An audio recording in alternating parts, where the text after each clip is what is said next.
पिछले क्लास में हम लोगों ने थीटा एल एवं आर में रिलेशन को एस्टेब्लिश किया था। उस पर आप लोगों को कुछ क्वेश्चंस भी बता दिए थे और बोले थे कि आप जिस बुक को फॉलो करते हैं उसके क्वेश्चंस को आप बनाइएगा। केसी सिन्हा में जो एक्सरसाइज 4.1 है उसका क्वेश्चन नंबर 8 से लेकर के क्वेश्चन नंबर 13 तक जो है वो उसी कॉन्सेप्ट पे आधारित है। तो आज हम लोग इसी रेंज में क्वेश्चन का डिस्कशन कर लेते हैं। क्वेश्चन नंबर 8 में कह रहा है कि एक आपको सर्किल है, उस सर्किल में रेडियस आपको निकालने के लिए कह रहा है। कह रहा आर जो है वो क्या होगा जिसमें 60 डिग्री का केंद्रीय कोण यानी एंगल आपको दे दिया है। एंगल अगर थीटा मानते हैं तो ये थीटा आपको दे दिया है 60 डिग्री। परिधि पर 37.4 सेंटीमीटर लंबाई का चाप काटता है यानी एल जो है वो 37.4 सेंटीमीटर। सबसे पहला काम इस थीटा जो डिग्री में दिया हुआ है इसे रेडियन में कन्वर्ट करना पड़ेगा। 60 इंटू π/180 ये रेडियन हो जाएगा। ये 60 से कैंसिल आउट होगा यानी ये π/3 रेडियन हो जाएगा। थीटा का मान निकल गया। लिखेंगे hence we know that theta is equal to क्या होता है L/R। हमें क्या चाहिए R चाहिए, तो R निकालेंगे तो थीटा को नीचे लाएंगे तो R इज इक्वल टू हो जाएगा L/थीटा। L का मान 37.4 सेंटीमीटर और थीटा का मान है π/3 तो ये 3 ऊपर जाएगा।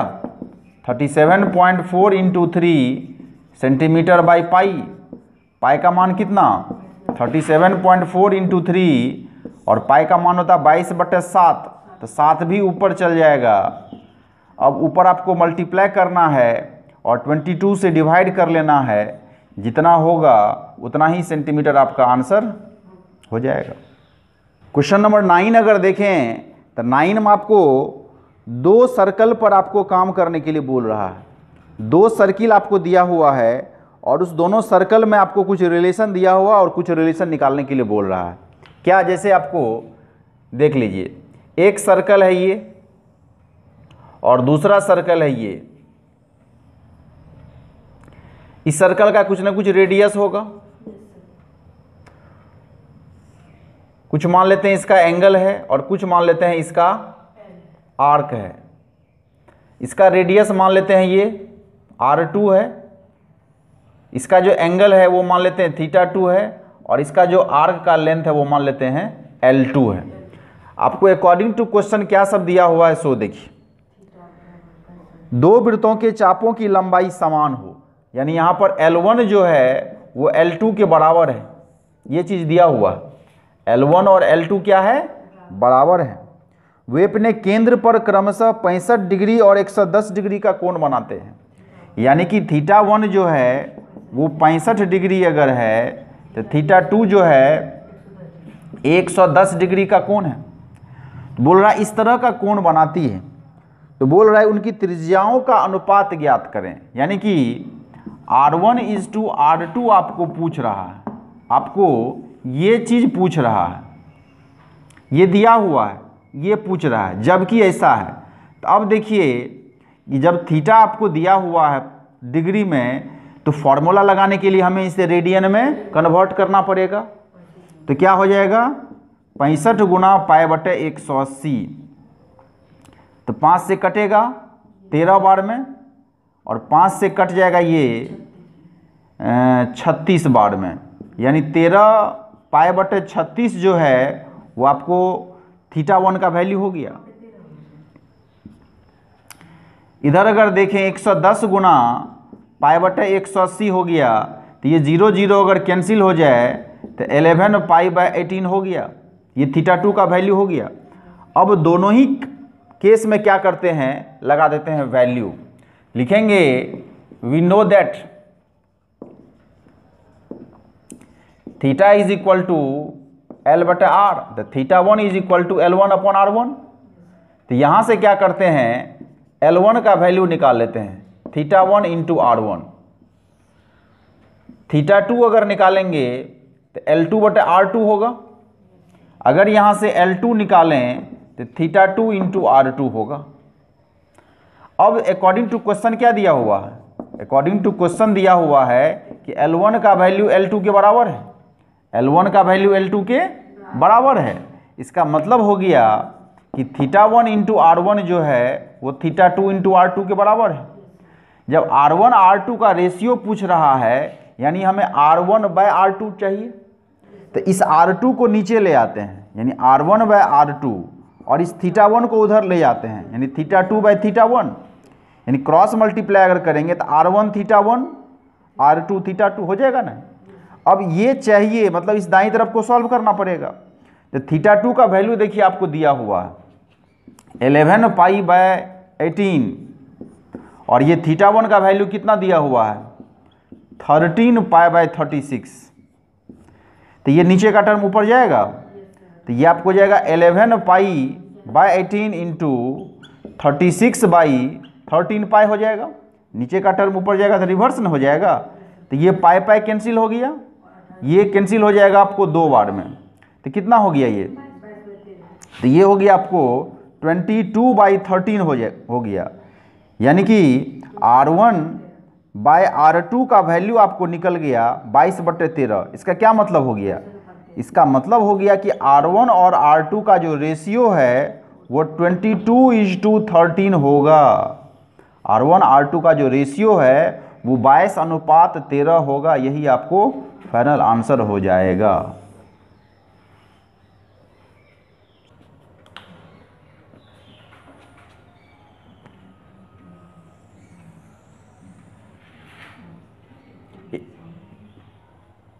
दस नंबर का सवाल अगर देखें, आपको इसमें दे दिया है एक क्वेश्चन जो कि घड़ी पे बेस्ड है।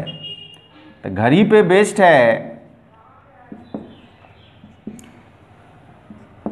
तो घड़ी में 1 2 यहाँ पे होगा, 4 5 यहाँ पे होगा, 7 8 यहाँ पे होगा, 10 11 यहाँ पे होता है। ऐसे होता है।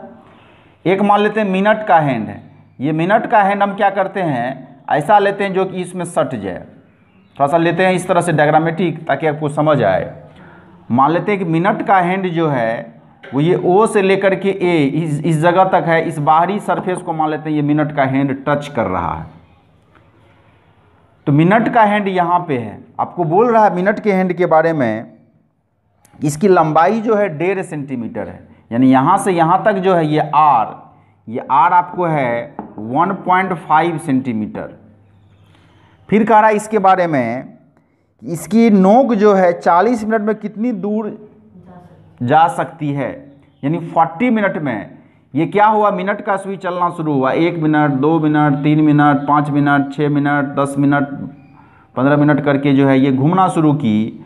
तो 40 मिनट में ये जो है 8 पे आ जाएगी। यहाँ 8 ना होगा, ये 6 ये 7 ये 8। तो ये मिनट का सुई जो है वो घूम करके यहाँ आ जाएगी 40 मिनट में। यहाँ से यहाँ तक आ गई, ये थीटा कोण बनाइए।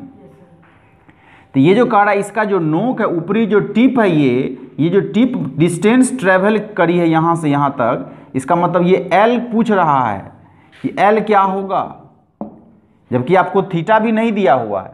लेकिन थीटा के बारे में हम जानते हैं कि मिनट का सुई 1 मिनट में 6 डिग्री का कोण बनाती है, तो वहाँ से थीटा निकाल सकते हैं। तो लिखेंगे कि चूंकि 1 मिनट में 6 डिग्री का कोण बनाती है, इसीलिए 40 मिनट में ये आपको 40 × 6 240 डिग्री का कोण बनाएगी। तो लिखेंगे यहाँ पर थीटा जो होगा वो 240 डिग्री हो जाएगा। लेकिन फॉर्मूला लगाने के लिए हमें इसे रेडियन में कन्वर्ट करना पड़ेगा। तो ये आपको हो जाएगा 240 × π/180। तो 0 अगर कैंसिल हो जाएगा तो 6 से काटेंगे तो 4 बार में, और 6 से काटेंगे तो 3 बार में, यानी 4π/3 जो है ये रेडियन आपको किसका वैल्यू निकल गया, थीटा का निकल गया। अब R आपको दिया हुआ है, L चाहिए, और थीटा आपको दिया हुआ है। तो डायरेक्ट लगा लेंगे फॉर्मूला, लिखेंगे hence we know that, formula आपको हो जाएगा theta is equal to L upon R. तो एल चाहिए तो मतलब आर को इधर क्रॉस मल्टीप्लाई कर लेंगे, तो एल इज इक्वल टू होगा आर इंटू थीटा। तो आर का वैल्यू 1.5 सेंटीमीटर इंटू आर का वैल्यू 1.5 सेंटीमीटर इंटू थीटा का वैल्यू डालेंगे 4π/3, तो 4π/3, तो ये 1.5 इंटू 4 इंटू या 4/3 इंटू पाई, तो पाई का मान हो जाएगा 22/7 और सेंटीमीटर यूनिट जो है उसको सबसे लास्ट में लिखते हैं। 1.5 इंटू 4/3 इंटू पाई का वैल्यू, इसको पूरा सॉल्व कर लीजिए ढंग से, जो होगा उतना ही सेंटीमीटर आपको आंसर हो जाएगा। क्वेश्चन नंबर 12 में भी आपको जो सवाल है इस पे आपको एग्जाम्पल बताए थे पिछले क्लास में। आपको एक अर्थ दिया हुआ है और एक आपको मून दिया हुआ है। ये अर्थ है और ये मून है। क्या दिया हुआ डाटा जरा उसको देखें। पृथ्वी से चंद्रमा की दूरी जो है वो आपको दिया हुआ है 38400 किलोमीटर। मानते हुए चंद्रमा का व्यास निकालें। ये जो है चंद्रमा का डायमीटर जो है ये हमें चाहिए, इसका व्यास हमें चाहिए यहाँ से यहाँ तक। ये जो दूरी है मान लेते हैं ये x है, ये x हमें चाहिए। यहाँ से यहाँ तक का डिस्टेंस लगभग दिया हुआ है। फिर आगे क्या बोल रहा है सो देखिए। चंद्रमा द्वारा पृथ्वी पर स्थित एक आदमी की आंख पर 31 मिनट का कोण बनता है, 31 मिनट का। बात वही है, यहाँ पर कोई ऑब्जर्वर है मान लेते हैं, जिसके आंख पर जो है ये कुछ एंगल बना रहा है।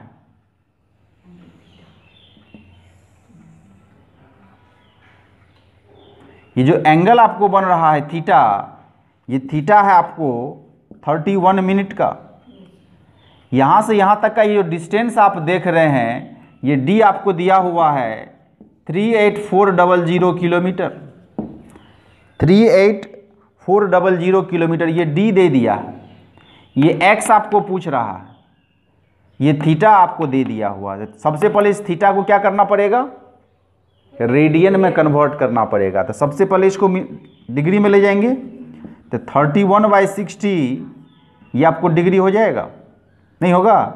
और अब इसे कन्वर्ट करेंगे किस में, π/180, तो ये आपको क्या हो गया, वो रेडियन हो गया। तो अब थीटा का वैल्यू आप जान गए, तो लगाएंगे यहाँ पर कि हैंस वी नो दैट, यहाँ जो फॉर्मूला लगाएंगे वो theta is equal to L/R, यानी वो x/d।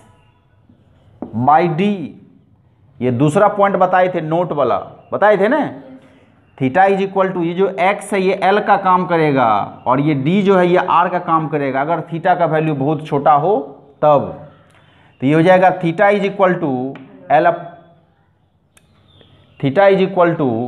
x/d। ये x होगा यहाँ पे, उसको x माने है ना, तो x/d हो जाएगा। और हमें किसका वैल्यू चाहिए, x का, इसीलिए क्रॉस मल्टीप्लाई कर लेंगे, तो थीटा इंटू डी हो जाएगा। तो थीटा का वैल्यू कितना, 31π/60 गुना 180, और डी का वैल्यू है 38400 किलोमीटर।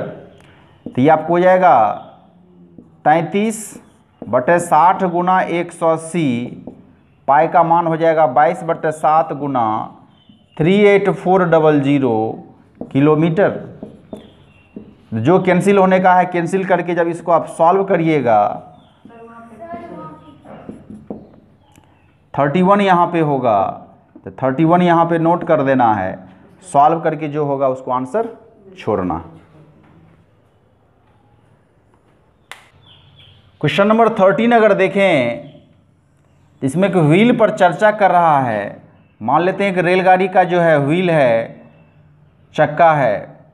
आपको बोल रहा है कि इसका जो व्यास है वो दिया हुआ है 4 फीट।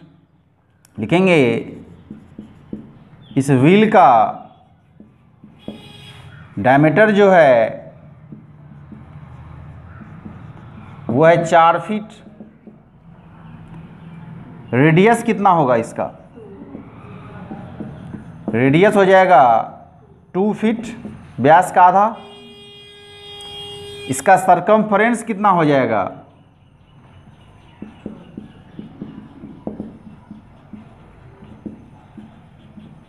इसका सरकमफ्रेंस सी जो होगा वो 2 पाई आर होगा।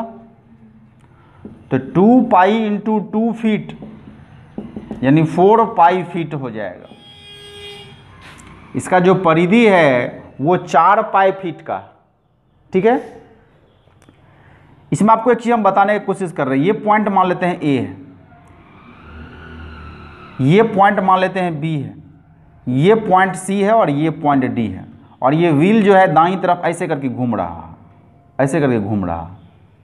मान लेते हैं कुछ समय के बाद ये बी पॉइंट नीचे आ जाता है, बी पॉइंट नीचे आ जाता है। तो बी पॉइंट जब यहां आ जाएगा तो सी पॉइंट इसका जगह ले लेगा। ये डी पॉइंट यहां आ जाएगा और ये ए यहां आ जाएगा। इस चीज को क्लियर है? थोड़ा सा जब ये आगे घूमेगा तो ये बी पॉइंट नीचे जब आएगा तो बाकी पॉइंट का कॉम्बिनेशन इस तरह का होगा। थोड़ा सा और आगे चल गया, ये मान लेते हैं सी पॉइंट नीचे आ गया। तो जब सी पॉइंट नीचे आ जाएगा यहाँ पे तो बी इधर आ जाएगा, ए इधर चल जाएगा और डी यहाँ चल जाएगा। थोड़ा सा और आगे घूमा तो डी पॉइंट किधर आ जाएगा? नीचे। तो मान लेते हैं ये डी पॉइंट नीचे आ गया। तो डी जब नीचे आएगा तो सी इधर, बी इधर, ए इधर। और थोड़ा सा जब और आगे घूमेगा तो ये ए पॉइंट मान लेते हैं नीचे आ गया। तो ये डी इधर, सी इधर, तो बी इधर हो जाएगा। यानी ये जो आप देख रहे हैं ये हम आपको बताए हैं कि अगर एक कंप्लीट रोटेशन अगर व्हील लेता है, अगर चक्का जो ये पहिया जो है अगर एक बार कंप्लीट रोटेशन लेगा तो वो यहाँ से लेकर के यहाँ तक आ जाएगा। ये हो गया यहाँ से लेकर यहाँ तक 1 रोटेशन हो गया। क्या हो गया? 1 रोटेशन हो जाएगा, यहाँ से यहाँ तक आएगा। तब एक चक्कर में वो यहाँ से वहाँ पहुँच जाएगा। तो एक चक्कर में ये डिस्टेंस कितना कवर करेगा? सो देखिए, यहाँ से लेकर यहाँ तक, मतलब ये हो गया ये भाग, नहीं हो गया? यही भाग नहीं ये होगा। फिर ये BC कौन होगा? यहाँ से यहाँ तक होगा। ये CD कौन होगा? यहाँ से यहाँ तक होगा। और ये जो आप देख रहे हैं DA, तो DA यहाँ से यहाँ तक हो गया। यानी 1 रोटेशन में कितना डिस्टेंस कवर करेगा? जितना उसका परिधि है। ठीक है ना? एक चक्कर में कितना दूरी तय करेगा? जितना उसका सरकमफ्रेंस है। लिखेंगे कि एक रोटेशन में, एक चक्कर में तय की गई दूरी, ठीक है ना, distance covered by wheel in 1 rotation, कितना हो जाएगा? इसका परिधि का जो लंबाई है, सरकमफ्रेंस की जो लंबाई है, यानी 4 पाई फीट कि नहीं। 1 सेकेंड में कितना चक्कर लगाती है? 1 सेकेंड में 6 चक्कर लगाती है। ये आपके बुक में दिया हुआ है। लिखेंगे अकॉर्डिंग टू क्वेश्चन 1 सेकेंड में 6 चक्कर लगाती है। इसीलिए टोटल डिस्टेंस कितना होगा?